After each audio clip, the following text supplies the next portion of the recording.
They already banned out the Fovias, the Juicin, as well as the Kalea. Singapore, on the other hand, responds with the Marcel, Freya, and the Parquito ban. Singapore really likes the Gato Kacha. I don't know if they would want to pick that up once again. I don't think Gato Kacha really works in this particular matchup unless Roy decides to go for the Gourd. But I feel like looking at Team Philippines, they already have access to the back line, so the Gourd is definitely not safe anymore, right? Especially with Vinoya on this Arlot. Sorry, Sanford. Yeah, especially Vinoya on this Arlot. It's like he is Arlot himself, and he can bob and weave, find the main pickouts all the way in the back line, and then just find a slash to deny the Gourd. So Team Singapore, on the other hand, now the Claude being selected by Keith, and then after that, Mlbb going back to something that is more comfortable. I would say the Clean coming into play for the side of the Singaporean Rome. So Insurance and the Claude definitely one of the high priority picks, and Rit 1. Rit 2 on the another pick on the Khalid definitely has a bit more early game presence. Akai is one of the high priority, getting slipped off the bat from Singapore. Philippines will snap pick that one up. Nepomuceno picking up the Kai. We've seen so much power coming from him, and not only that, Bruno, the gold standard, picking up his more comfortable pick in the Bruno. Yep, I think also it's really smart for the side of Team Philippines, right? Like, Akai is so susceptible to juicing, that's why they really just want to remove that from the picture entirely. I was expecting Akai to be a R2 pick, but that also means that, you know, giving away a very strong roamer in the form of the Khalid as well. By the way, if you want to talk about the Singaporean meta, MPL Singapore, Khalid is like one of the highest picks in terms of the roam. One of the main roams that is literally being sought after for now. Here comes Roy on the Yeeve. Going into this, what's the play right here? A lot of teams are starting to ban out that Yeeve. They realize that the Yeeve has quite a bit of utility that they want to bring to any of these games that you're playing, especially when you have a really fast-moving lineup. Quite a bit of a small counter is the Rapid Boots. A lot of marksmen are buying the Rapid Boots as a soft counter because it mitigates that slow effect coming in from the Crystal as well. What I like to see about in Singapore is that they like to play that zone control that we all know and love, but in the case of Team Philippines, they are playing that sort of I want to trap you in that jungle, I'm going to bait you out, I'm going to be protecting Bruno as far as I can to be able to gun you down one after another. I like how Team Singapore, I think they're also very susceptible because right now, once you show the Yeeve, you know, everybody will play in that box. The Matilda bringing somebody over to the side of the flank, and then after that come in for that Yeeve is definitely something that I think Eugene doesn't want to deal with at all. Sorry, I had to blink right there. Of course, Matilda ban, very wise coming out from Team Singapore, but now Team Philippines bans away the Bucks here. I bet you the last ban would be targeted at your Junxiang.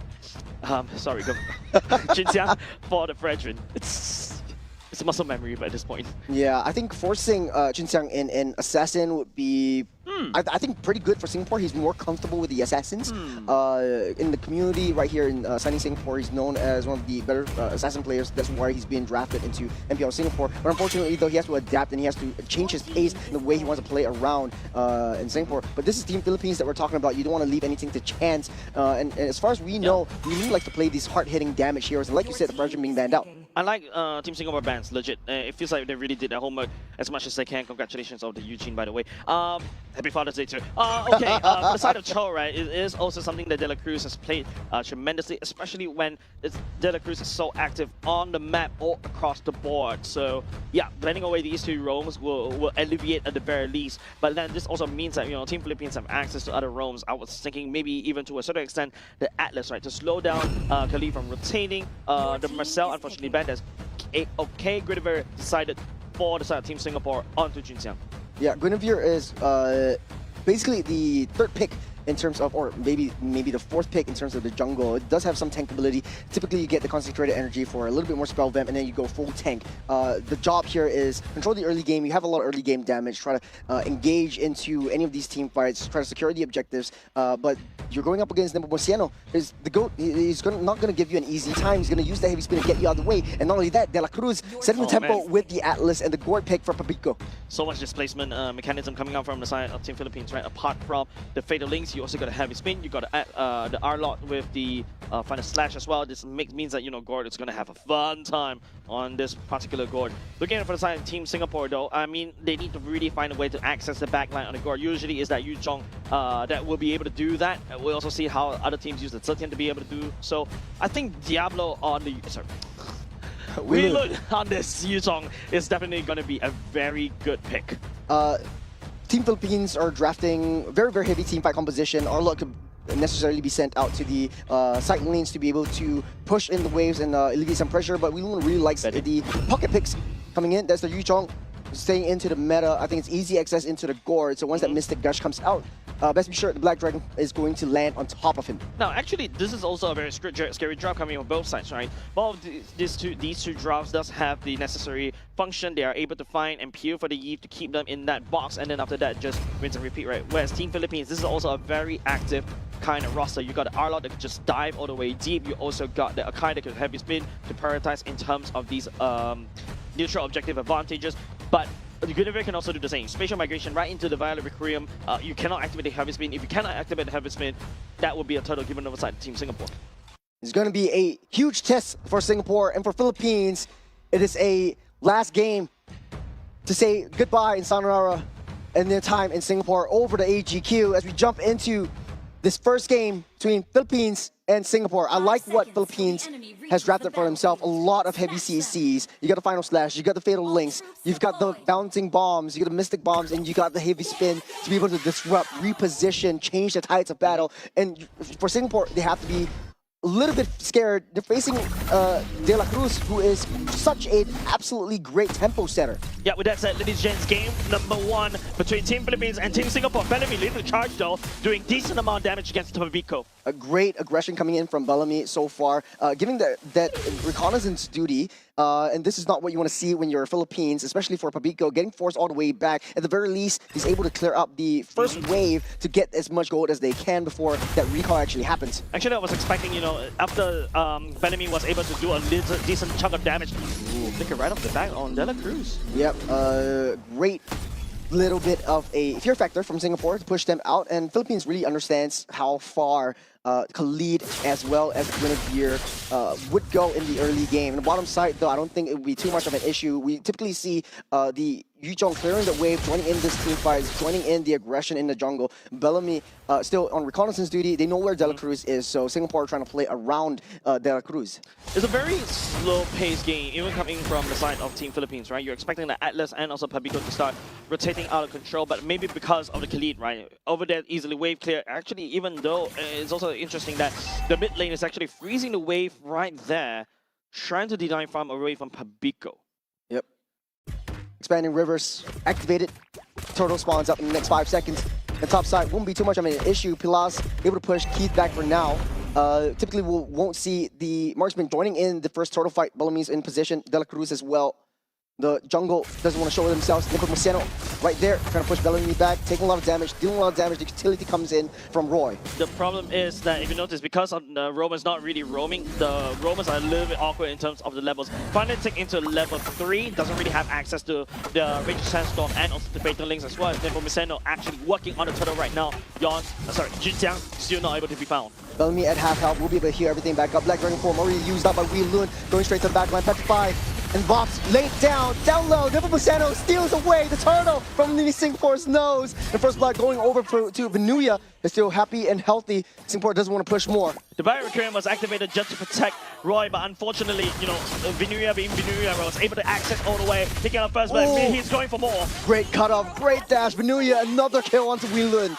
Yeah, Venuya on this Arlot is just way too insane. I bet you, going into the MSC, you see Arlot permaban because of this dude. And as we take a look at this highlight, is the replay right here. Take a look at where Xinjiang is going. He's actually activating the Violet Requiem a little bit awkwardly, giving the turtle over the side of Nepomuceno.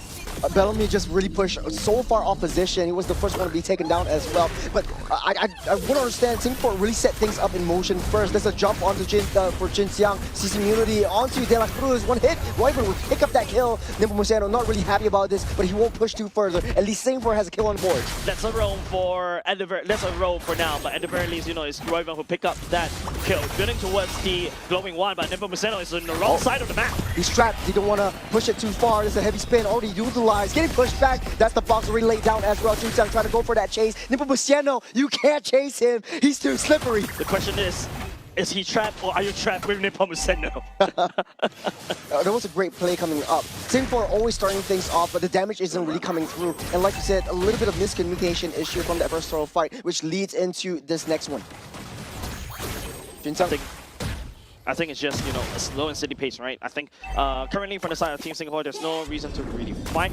Interesting pathing coming from Keith to basically start farming in the mid lane. That's what I did to you just now during our ranked games. And then Keith is going to go all the way back to farm. He's looking to scale towards the later parts of the game, but pillars on this Bruno should be able to scale even faster as compared to Keith. Oh, there's a stun for Jinxiang. No spatial migration for just a little bit. Singapore not in the best position. Baloney giving that side, but he's in a little bit of an awkward spot. De La Cruz susses him out. That's a freeze. That's the little bit of a stuck up. No flicker. Ooh. That's the Raging Sandstorm for the final splash with the final hit. And Venuia showing us who's boss. Black Dragon Form already laid down. Venuia down low. There's a turtle. Take it away, but Jinxiang, the Black Dragon Form will zone everyone out. But Pilas is in the midst. Is dealing the damage, and Philippines pushes back.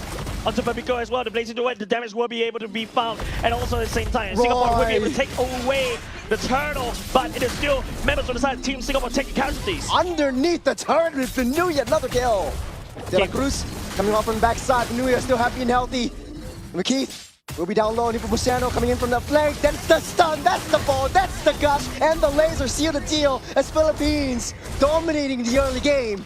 Team Philippines seems like they're loving this now. They're literally toying the food from the side of Team Singapore, right? It's a lot of times an opportunity from the side of Team Singapore to be able to end up the kill, and because of that, they overextend a little bit too much. And for the side of Team Philippines, right, they take full advantage of that. You take a look, it's a 1K gold lead as compared to its counterpart on Team Singapore. I also like what Philippines is doing. They know that they're going to secure the kill onto Royven down the mid side earlier on. They left it for Pilas to pick it up. And now this Bruno also ditched the boots for a little bit more damage right from the get-go. 2 core items, Berserker's Fury and Hospitals. Let's break it down on the bottom side. Keith really down low. They never saw Nepomuceno coming. Keith getting stunned up by the ball. That was just unfortunate. Bellamy trying to buy some time, but I think if it's a lost cause, we might as well just leave it.